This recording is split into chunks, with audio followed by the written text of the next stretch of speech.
Welcome to A Course in Miracles Essentials. This is Auntie Patricia, and today we're going to be studying lesson number 10.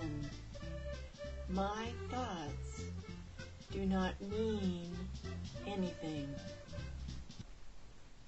This idea applies to all the thoughts of which you are aware, or become aware in the practice periods.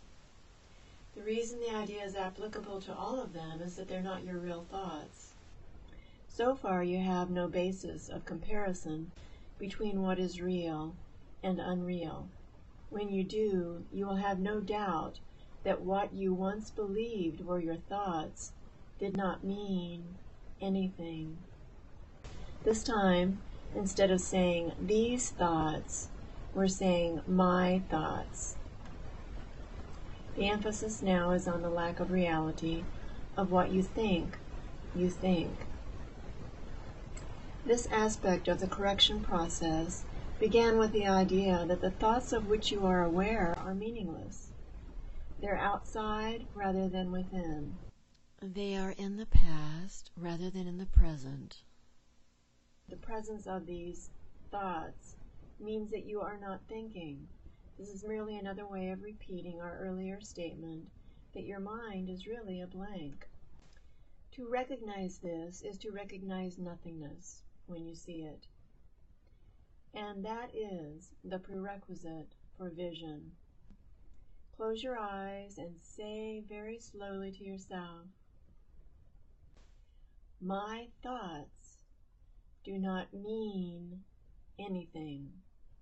If you find it helpful to do so, you might imagine that you are watching an oddly assorted procession going by,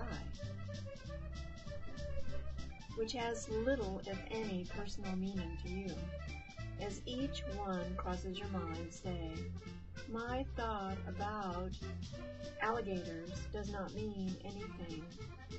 My thought about rutabagas does not mean anything. Today's thought can obviously serve for any thought that distresses you at any time. My thoughts do not mean anything. 5 practice periods are recommended, each involving no more than a minute or so. It's not recommended that you do it for more than a minute, and if it's uncomfortable, then only do it for a half minute. Remember to repeat the idea slowly before applying it. My thoughts do not mean anything. This idea will help to release me from all that I now believe. Please come back tomorrow for lesson 11. See you then.